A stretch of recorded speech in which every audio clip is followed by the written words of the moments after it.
Christianity, Sikhism, Buddhism, and Jainism. There are 22 official languages and different traditions across its region.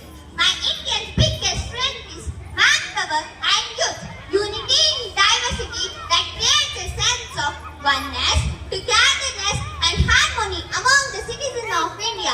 And there are 40 World Heritage Sites located all over India. But I'm really sad to see my children fighting and try to divide me in pieces.